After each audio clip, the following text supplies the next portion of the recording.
नमस्कार दोस्तों, स्वागत है आप सभी का हमारे चैनल में। तो चलिए सुनते हैं आज की कहानी।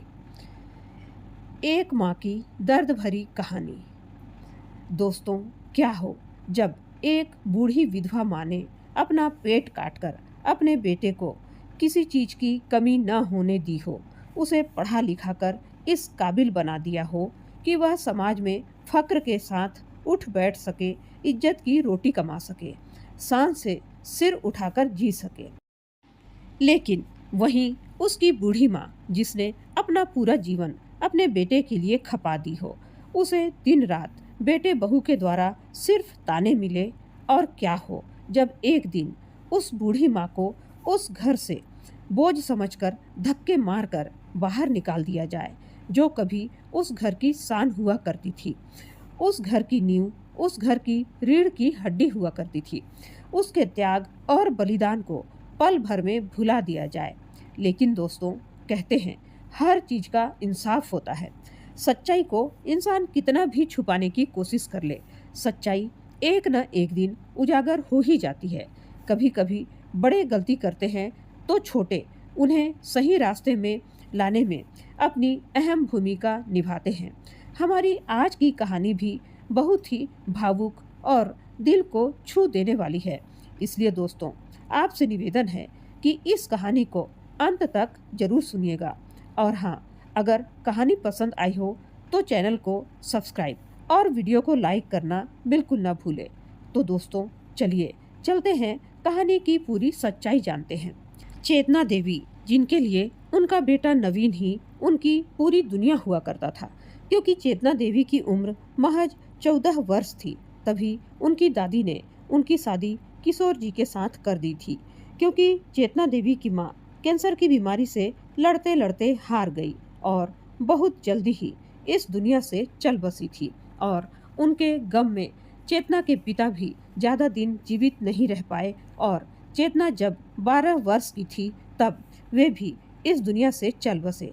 चाचा चाची चेतना को बहुत दुख देने लगे, उन्हें मनहूस कहकर बुलाने लगे, जो उनकी दादी बर्दाश्त नहीं कर पाती थी। इसलिए उन्होंने चेतना देवी की शादी जल्दी ही कर दी, क्योंकि उन्हें डर था कि उनके बाद न जाने चेतना का क्या होगा। चेतना जब शादी होकर अपने ससुराल आई तो पति तो प्यार करने वाला मिला, लेकिन वह शराब पीने वाला था।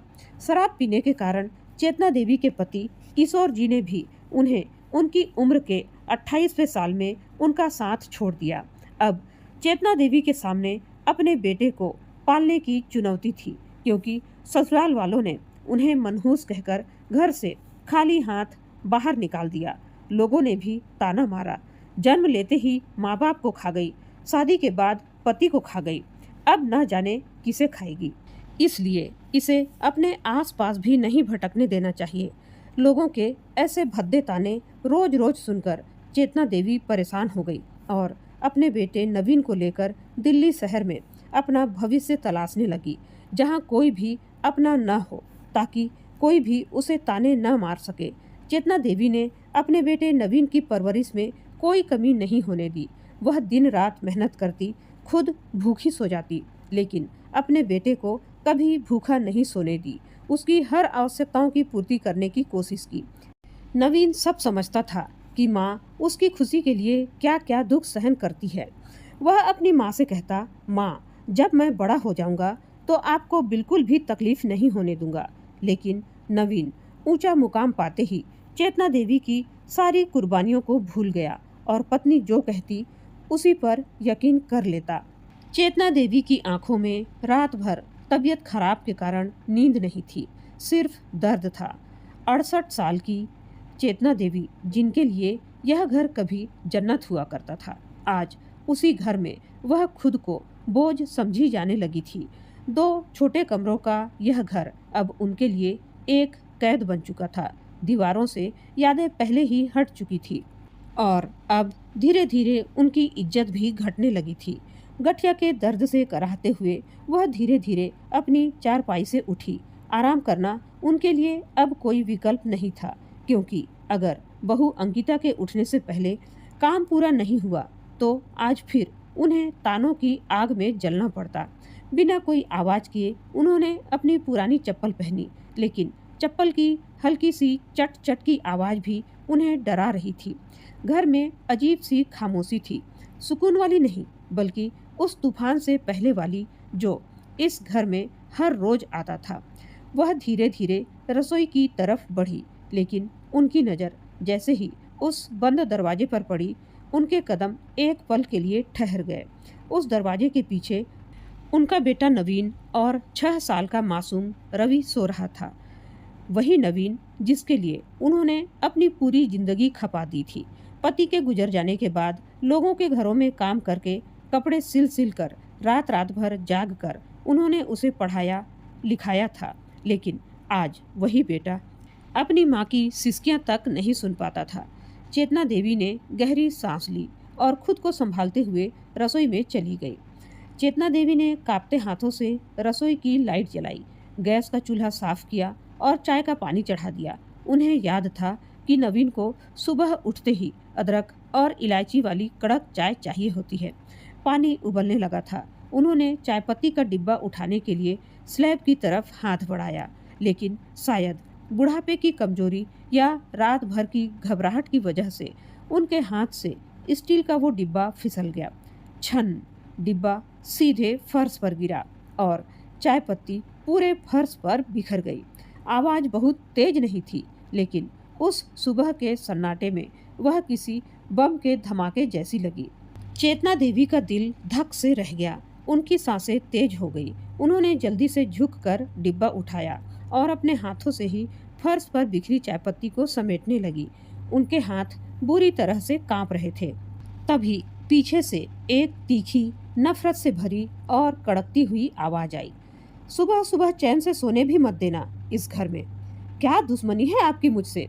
क्या बिगाड़ा है मैंने आपका, जो मेरी जान के पीछे पड़ी रहती है? चेतना देवी ने घबराकर पीछे मुड़कर देखा। रसोई के दरवाजे पर अंकिता खड़ी थी।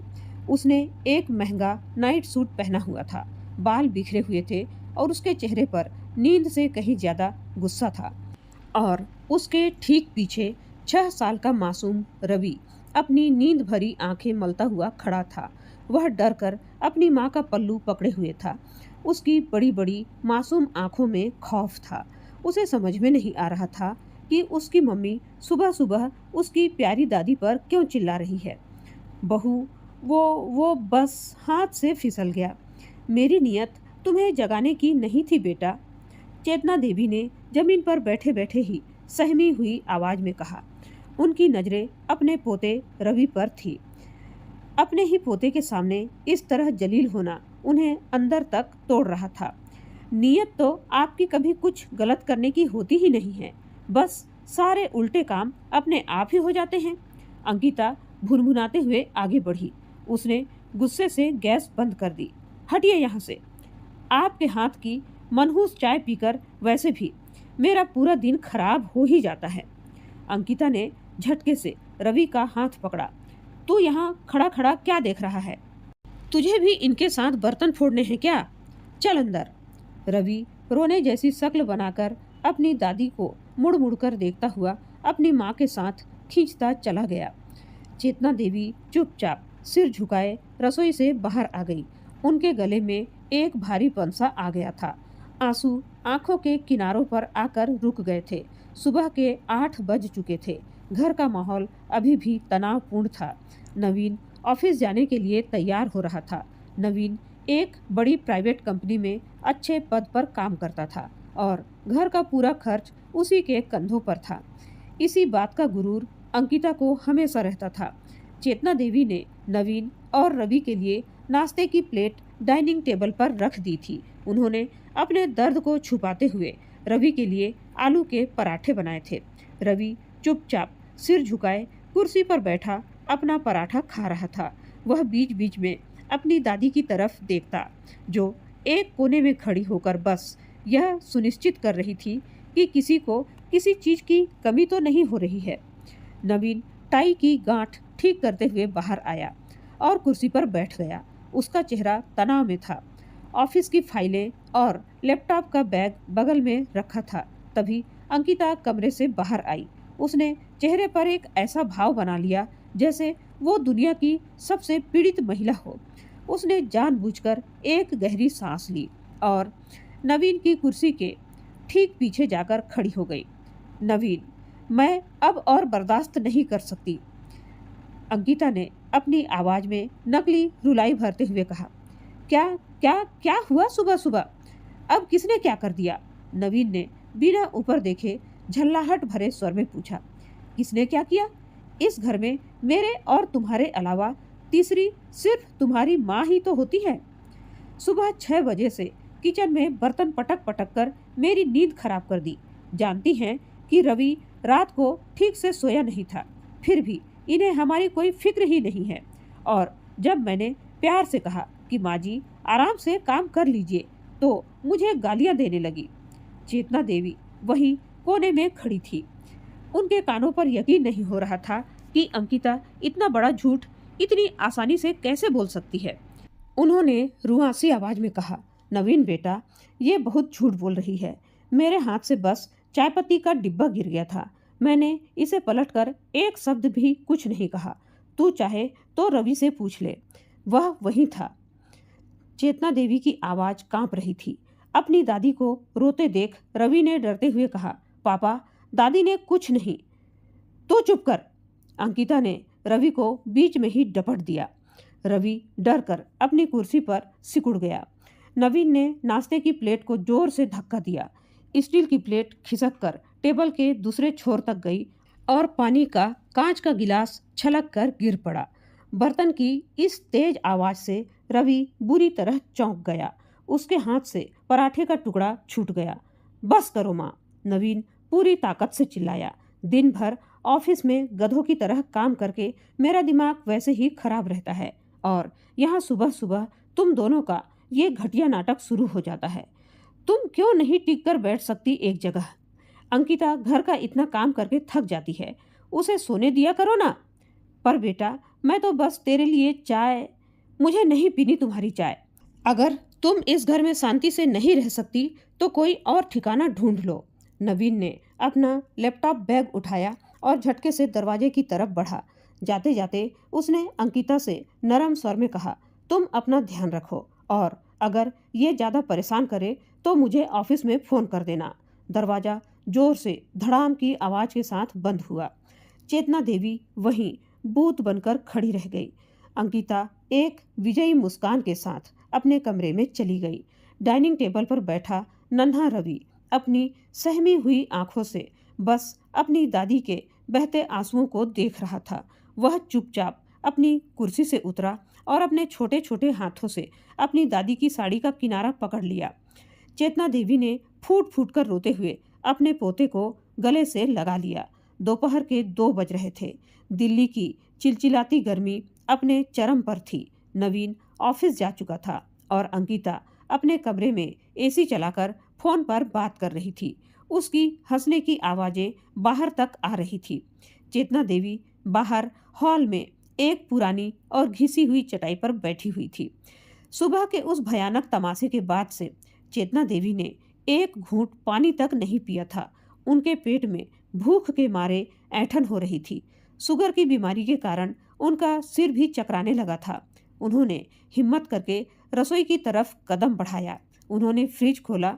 अंदर बर्तन में कल रात की 2 सूखी रोटियां और थोड़ी सी पीली दाल रखी थी। चेतना देवी ने सोचा कि यही खाकर वह अपनी दवा ले लेंगी। जैसे ही उन्होंने रोटी की प्लेट निकालने के लिए हाथ बढ़ाया, पीछे से अंकिता वहां आ गई। ये क्या कर रही हो यहाँ?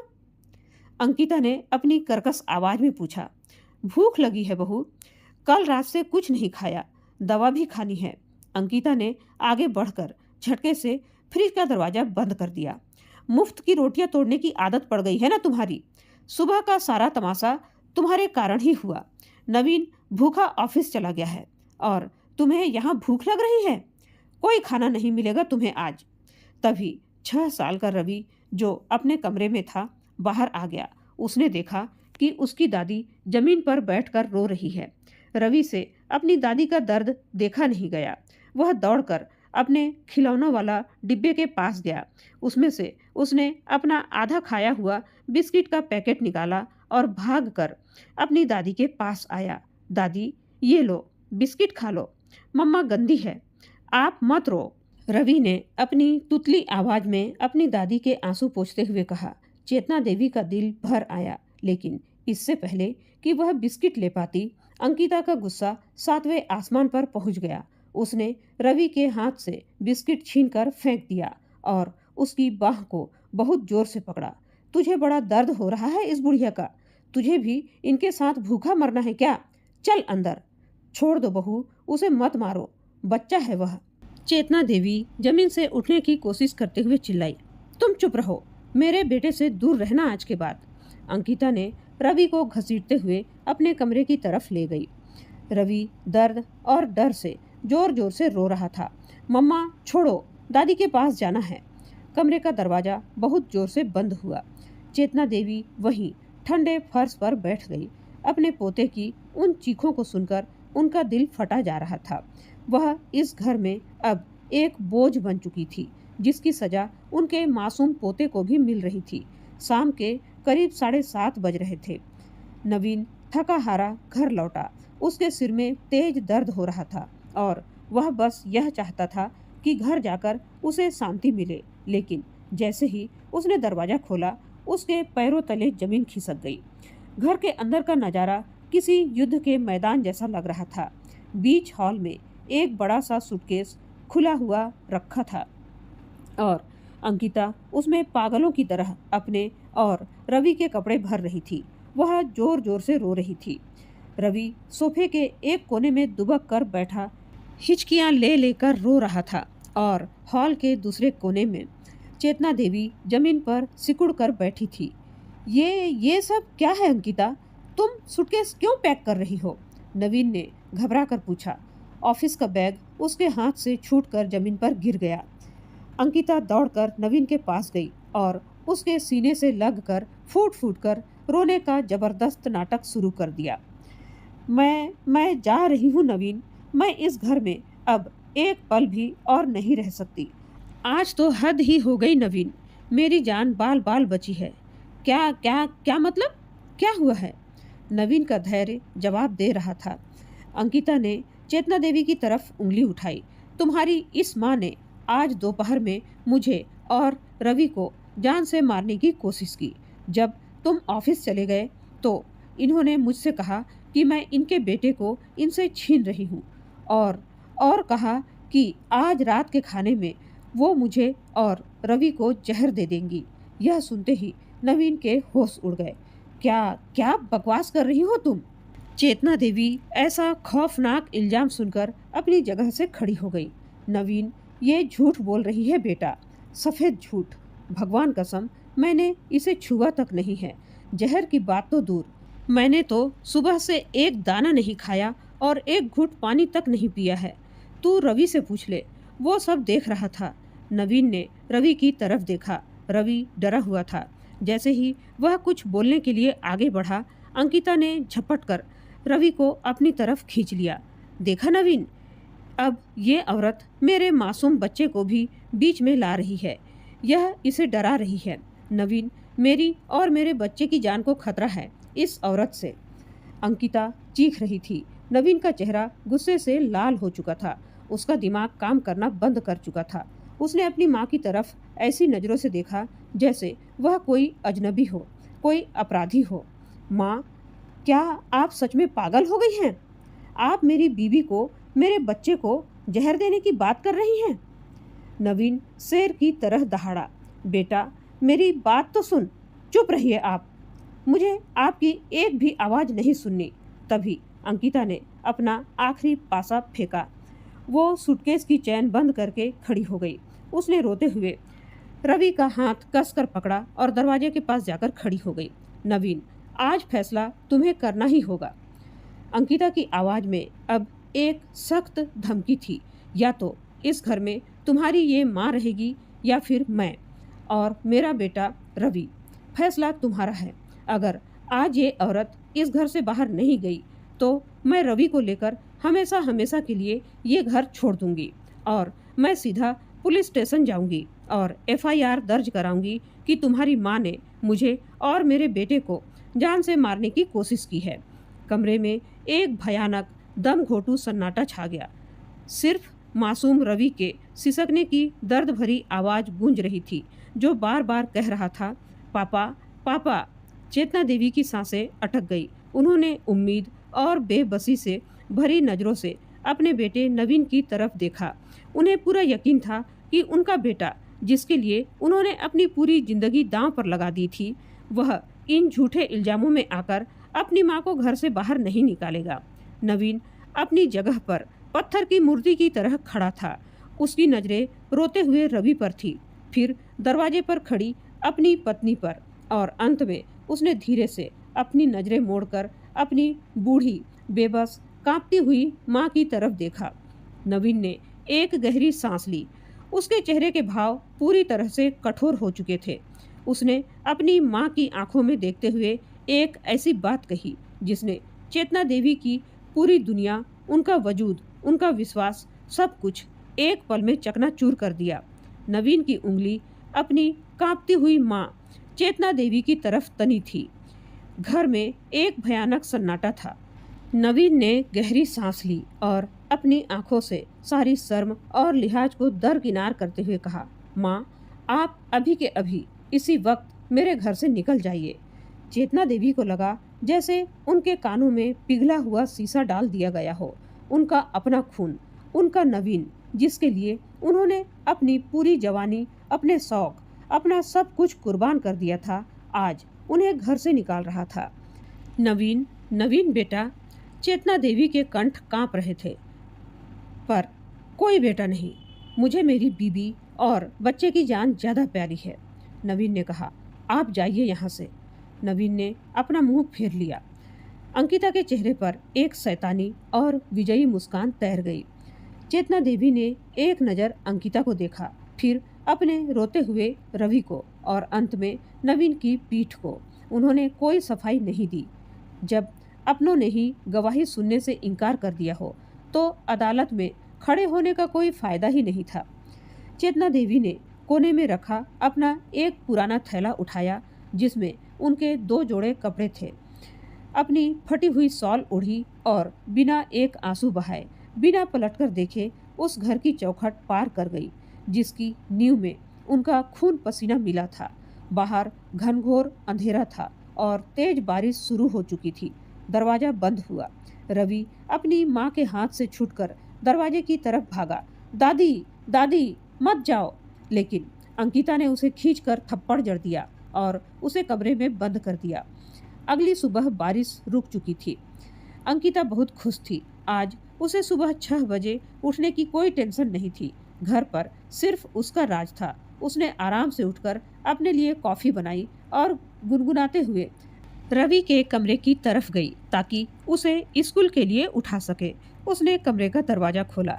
रवि बेटा, उठ जाओ, देखो मम्मा तुम्हारे लिए क्या लाई है।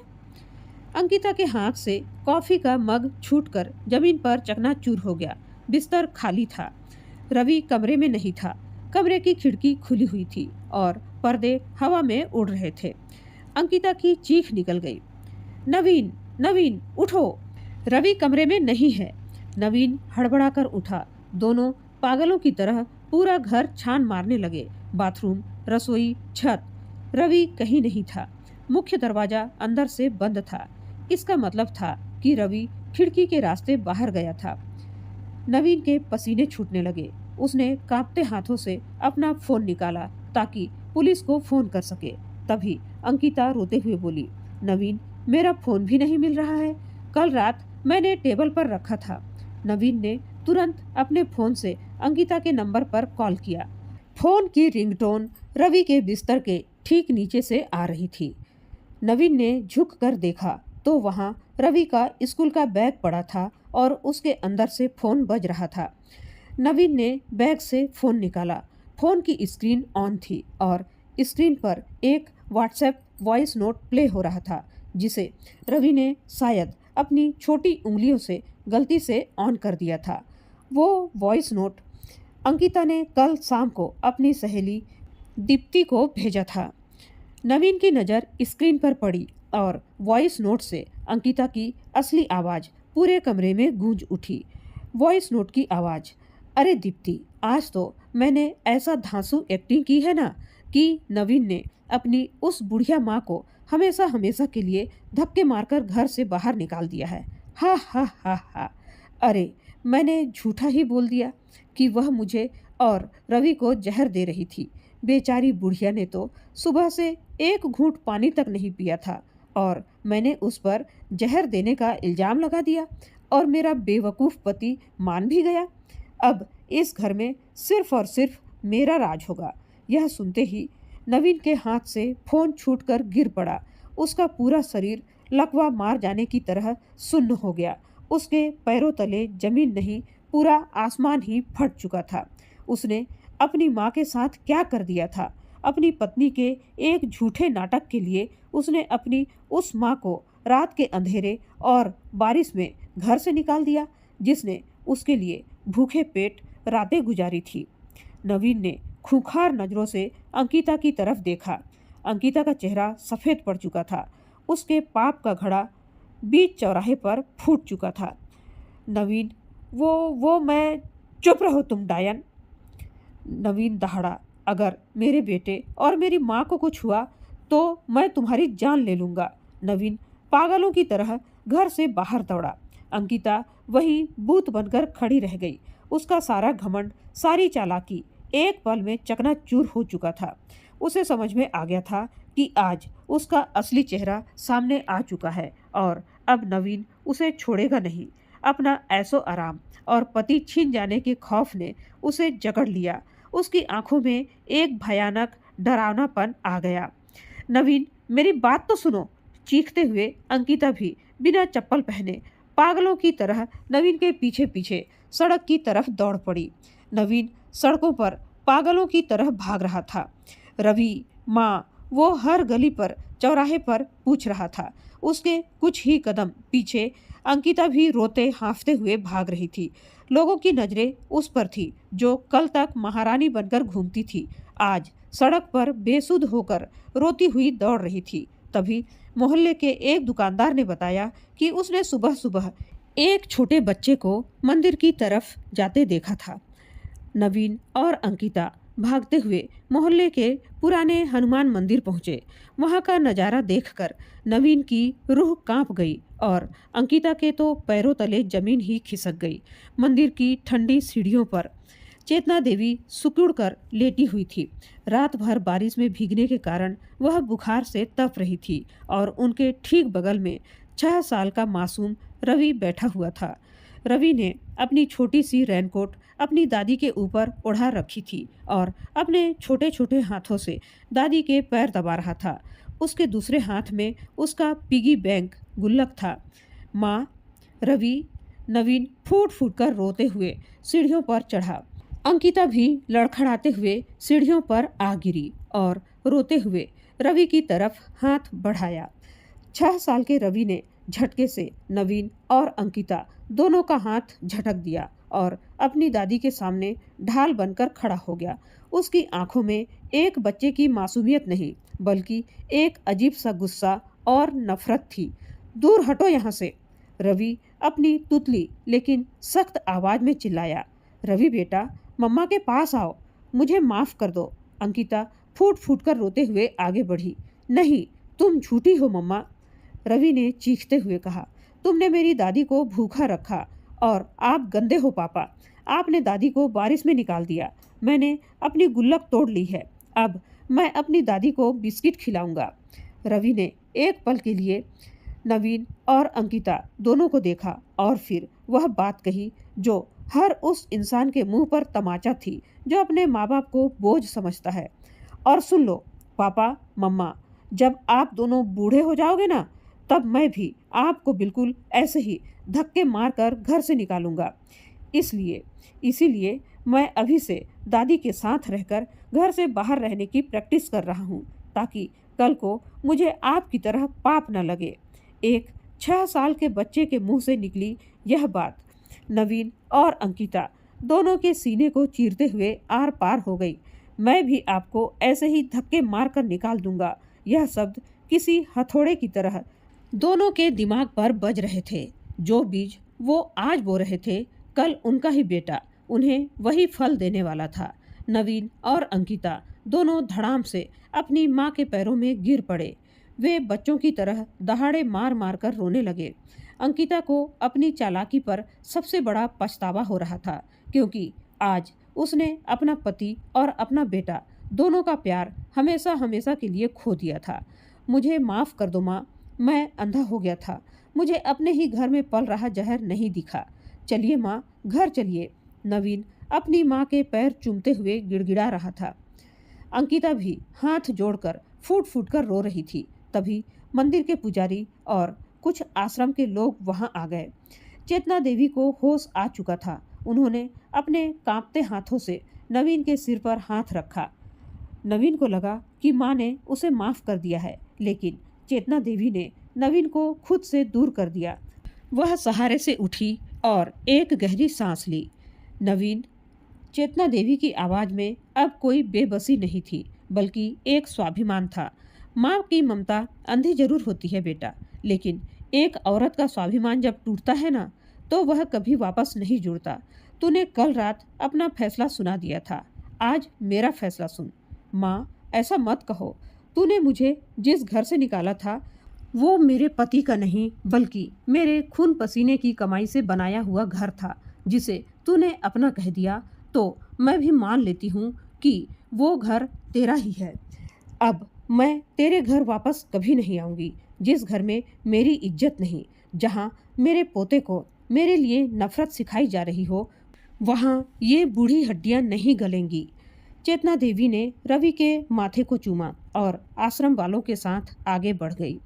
नवीन और अंकिता वहीं मंदिर की सीढ़ियों पर घुटनों के बल बैठे अपनी माँ को दूर जाते हुए देखते रहे। उन्हें अपनी गलती का एहसास हो चुका था, लेकिन अब बहुत देर हो चुकी थी। उनके पास एक ऐसा घर बचा था जहाँ न तो माँ का आशीर्वाद था और न ही सुकून, बस जिंदगी भर के लिए एक अनचाहा पछतावा था। तो दोस्तों, इस कहानी ने हमें एक बहुत ही गहरी और कड़वी सीख दी है। माँ बाप उस पुराने पेड़ की तरह होते हैं जो खुद कड़ी धूप सहकर हमें छांव देते हैं। जो बीज आज आप अपने माँ बाप के लिए बोएंगे, याद रखिएगा कल आपकी औलाद भी आपको वही फल देगी। अब एक सवाल आप सभी के लिए, क्या चेतना देवी ने नवीन और अंकिता को माफ न करके और वह घर हमेशा के लिए छोड़कर सही किया, या एक माँ होने के नाते उन्हें अपने बेटे की गलती भूलकर उसे एक आखिरी मौका देना चाहिए था? आपकी इस बारे में क्या राय है? हमें कमेंट करके जरूर बताइएगा और साथ ही साथ यह भी बताइए कि आपको हमारी यह कहानी कैसी लगी। उम्मीद है दोस्तों, यह कहानी आपके दिल को जरूर छू गई है। अगर यह कहानी आपके दिल को छू गई है तो इस चैनल को सब्सक्राइब करें, वीडियो को लाइक करें और कमेंट में अपने विचार जरूर बताइएगा। कहानी को अंत तक सुनने के लिए आपका बहुत बहुत धन्यवाद।